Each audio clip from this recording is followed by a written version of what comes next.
Assalamualaikum warahmatullahi wabarakatuh. Good afternoon, everyone. How are you this afternoon? I hope you are enjoying your holiday. Yeah, I know this is holiday. It's time for you to have your me time with family or going around.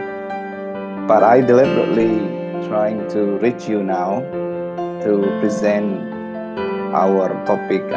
Present one of the topics in our class online because we have missed several meetings, right?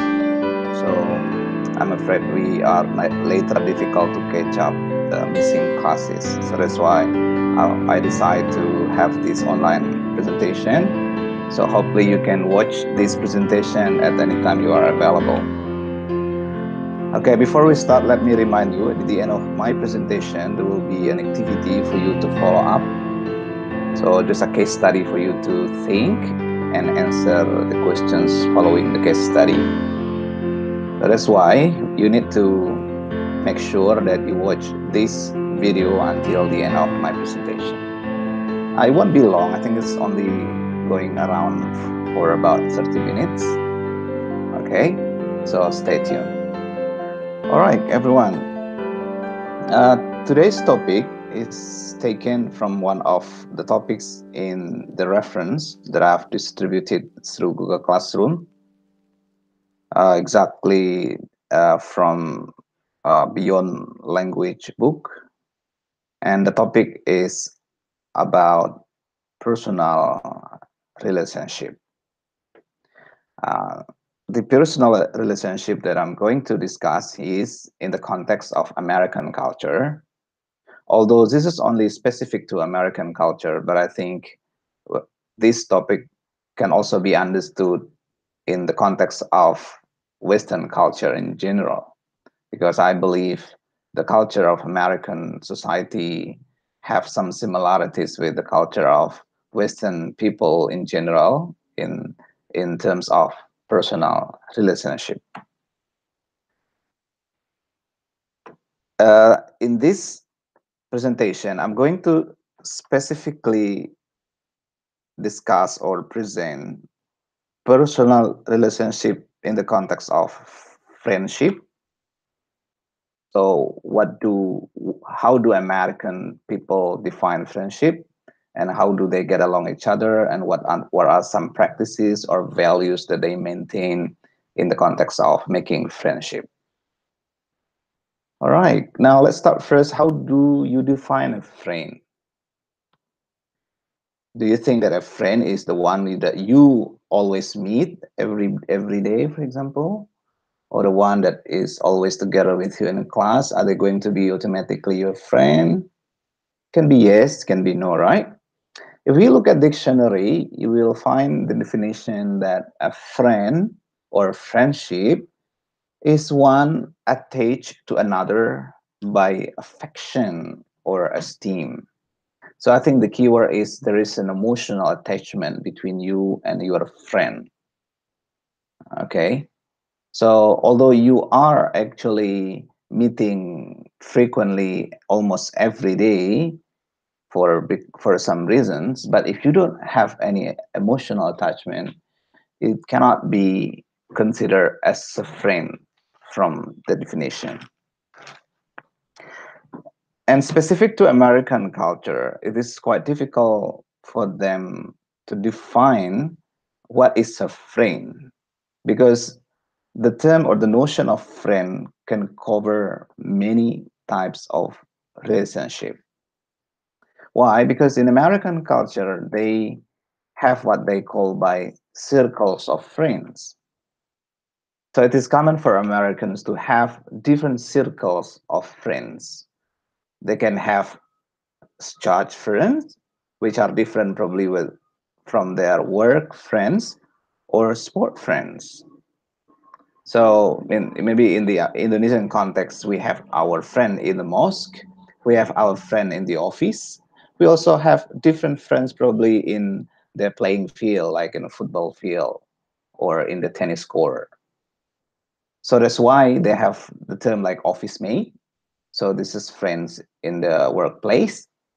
And they have a term like tennis partner, which is normally different from their office mate.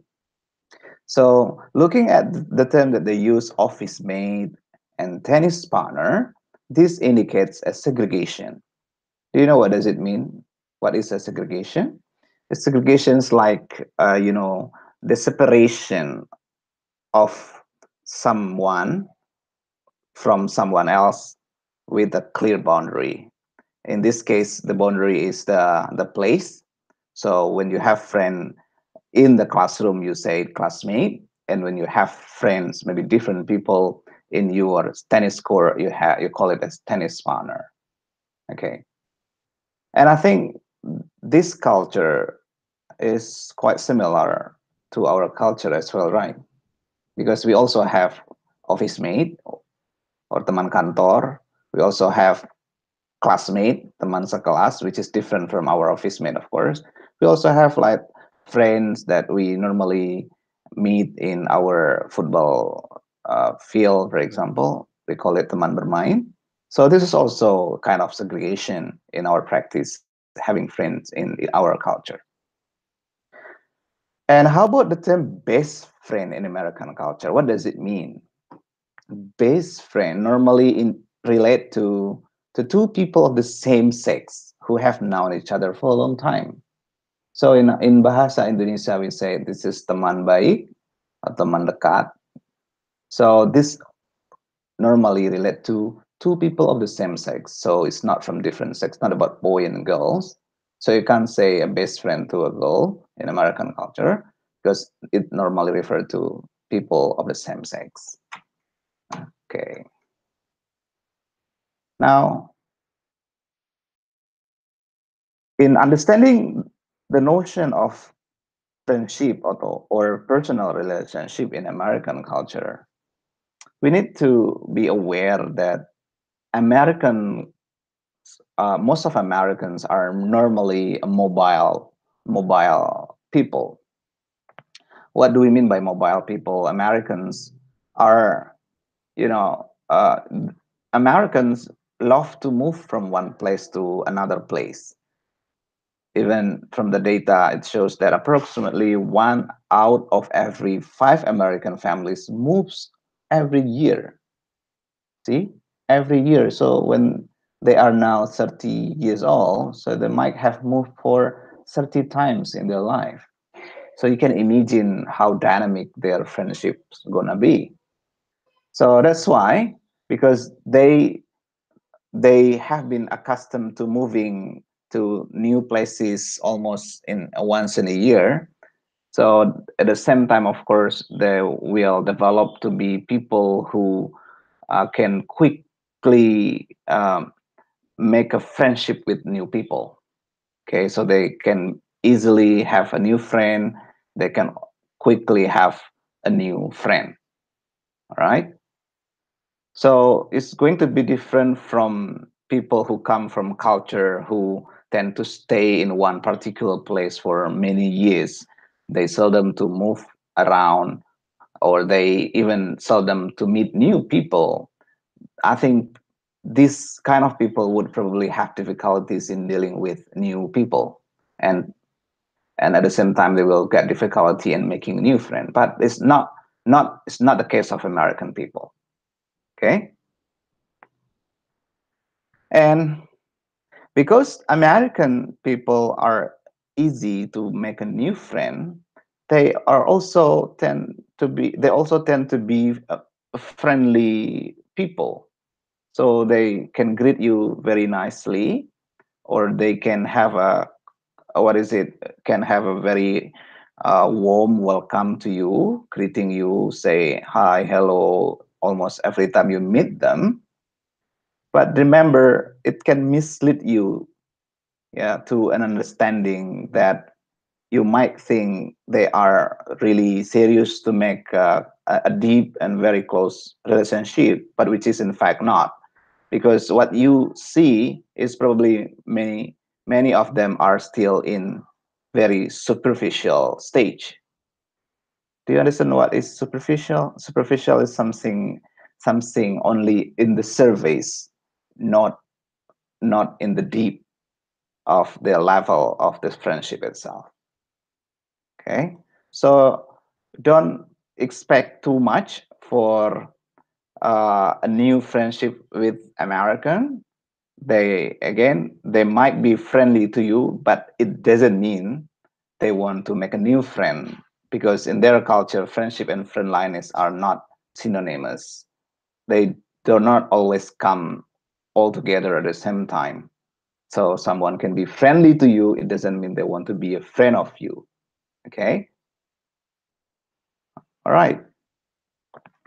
So because of American people are friendly, yes, sometimes you probably meet American in airport, for example, and then you greet each other and you can talk lots of topic like 1 hour and while waiting for the airport, and then you feel that you are closing each other.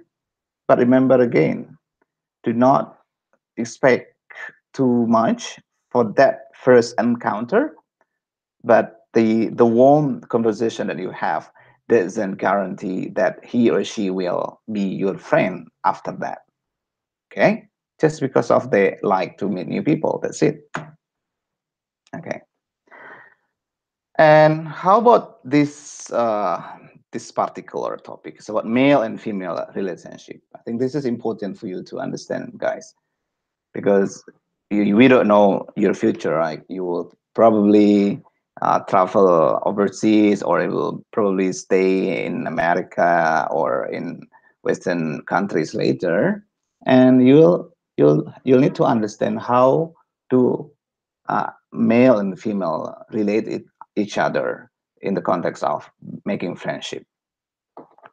It is important for us, of course, to remember that in the United States, men and women socialize relatively freely, and they can develop a variety of relationship. Relatively freely doesn't mean they have a completely free lifestyles. So do not be misjudged by saying that they have like a free lifestyle or free sex or free of everything.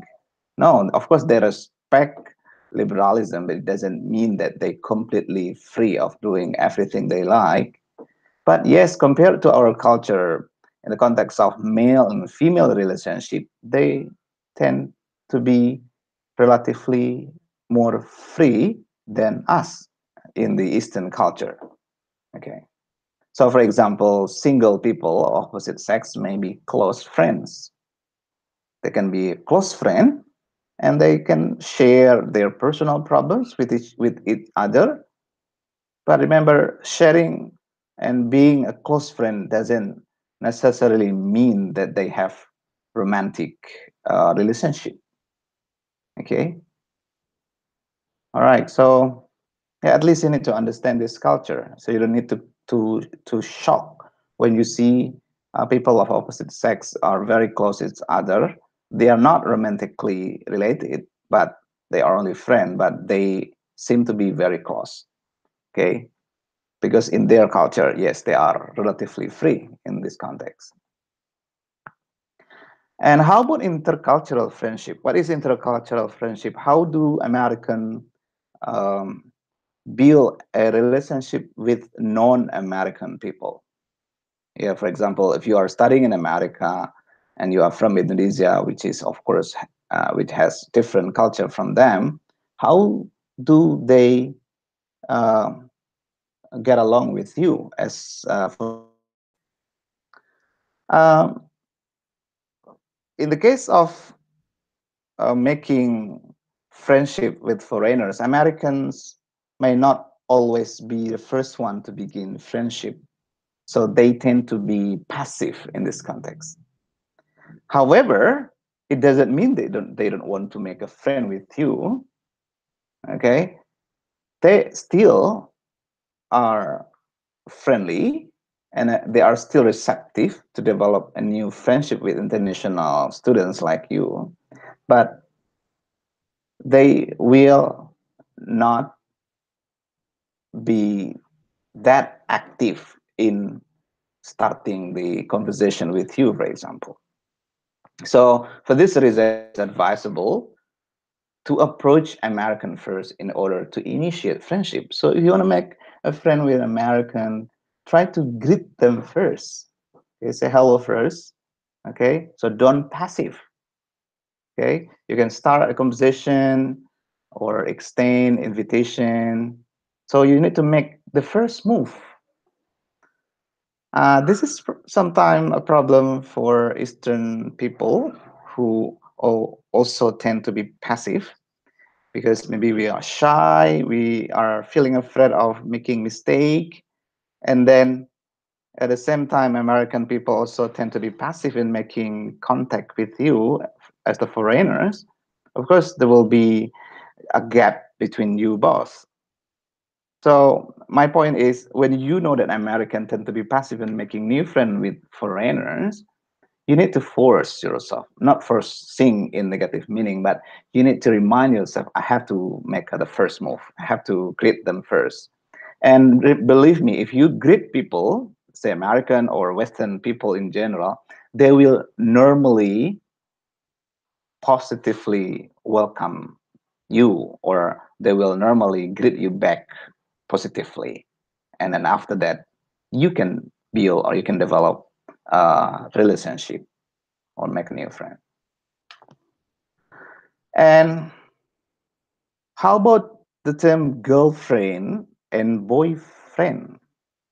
In the United States, the term boyfriend and girlfriend are used differently depending on which sex used the word. If a man uses the term girlfriend or a woman uses the term boyfriend, romantic involvement is implied. So when you are a boy and you say, I have a girlfriend, so that means it's your special loved girl, which where romantic relationship is involved there. And at the same time, if you're a girl and you say, I have a boyfriend, so it implies a romantic involvement. However, a woman may say, I'm going to meet my girlfriend today. If she mentioned my girlfriend, that means a close friend, okay, a close friend.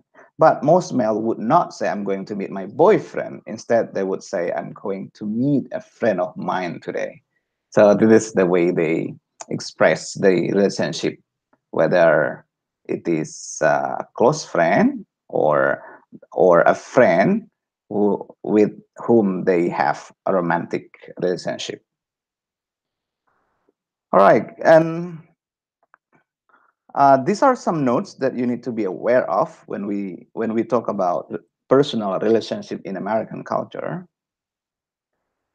The first note is traditionally the man took the initiative to invite a woman on a date.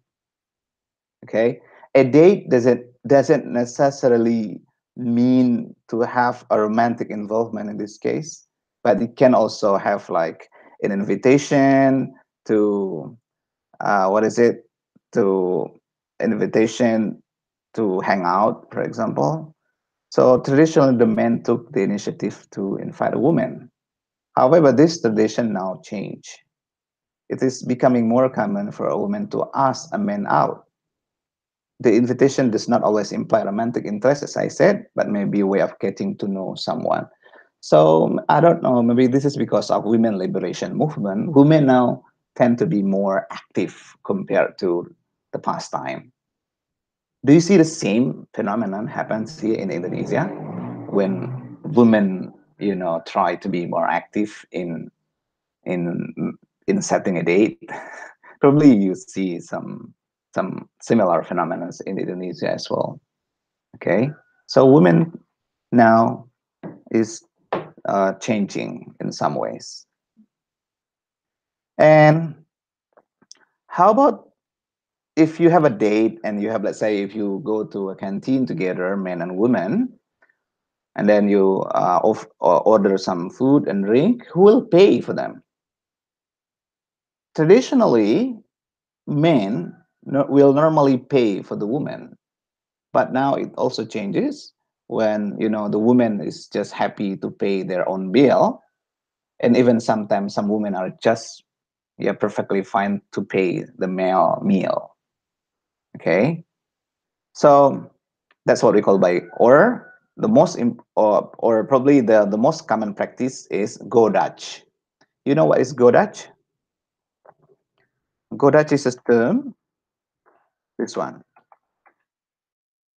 the term to use when you have to pay, or when you will pay your own bill when you are drinking or we are eating in a cafeteria or in a restaurant, and then everybody pays their own bill. This is what we call by go Dutch, and that is more commonly practiced today. So I would suggest you, if somebody invites you to have a dinner, for example, in a restaurant, in American culture, normally they would pay their own bills. Otherwise, yeah, unless the, what is it, the host say that this is on my what is it, that is on my now, or that I will pay for you at the beginning. If they don't say that, that means everybody should pay their own bill. Okay, so do not expect somebody else to pay you. Okay. All right, everyone. As I said, yeah, these are some topics that, I mean, some issues that we need to discuss related to personal relationship in the context of American culture. Now, to follow up this presentation, please have a look at this slide. So I will make it quite long in this particular slide so you can read. Okay, read it carefully, or remember you can also screenshot this so you can read in your file. Yeah, until this part, please screenshot this, or you can replay this part so you can read the situation there. So read it carefully, and after that, please analyze this question. I mean, please answer these three questions. Okay. All right. So do it individually. Why do you think Mona is angry, for example? What special rules or customs seems to govern hospitality and eating in Mona's family? Blah blah blah. So 1, 2, 3. So after that, where do you have to answer the three questions? Please answer these three questions in the comment box of this post. So you see there is a comment box out there, I mean, below this video in YouTube. And then answer the questions in that comment box. That is to indicate to me that you have watched this movie, not this movie, yeah. You have watched this presentation online. Okay, and this presentation will be considered as the replacement of our missing class. So later, please also sign your attendance list for this online class. Okay, guys, I think that's all. We don't have any question and answer session here, of course, but if you have any questions, you can also write it later in your comment box.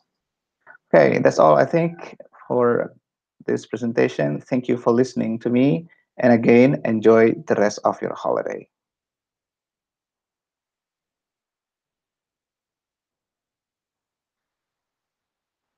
All right. So, yes. Oh, see you again next week on campus. Oh, no. Is it next week? Yes, next week. All right. Bye-bye. Assalamualaikum.